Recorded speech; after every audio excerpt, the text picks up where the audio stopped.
Imagine winds howling at over 150 miles per hour. This is the reality of a super typhoon. But how does such a powerful storm form?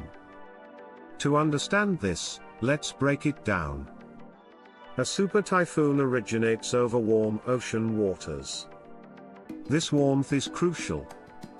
First, we need the right temperature. The ocean must be at least 80 degrees Fahrenheit. This warmth fuels storm development. Next, there's moisture. Warm air above the ocean rises, creating low pressure. This allows more air to move in, increasing humidity. As the moist air rises higher, it cools. It then condenses into clouds and releases heat. This heat further powers the storm. Now, let's add wind. Winds must flow differently at various heights. This variation causes the rotation needed for a typhoon. This rotation is called the Coriolis effect. It helps the system to organize into a cyclone. Now, let's discuss Feng Wang. In 2014, this super typhoon developed in the Pacific. Its origin follows the pattern we've just discussed.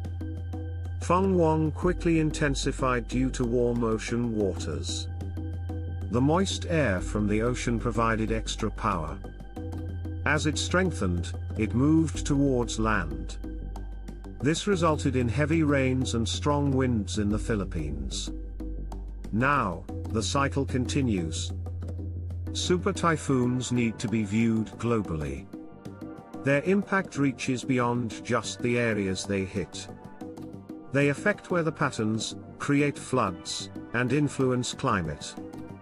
Understanding them helps us prepare and respond better. To recap, super typhoons form over warm waters.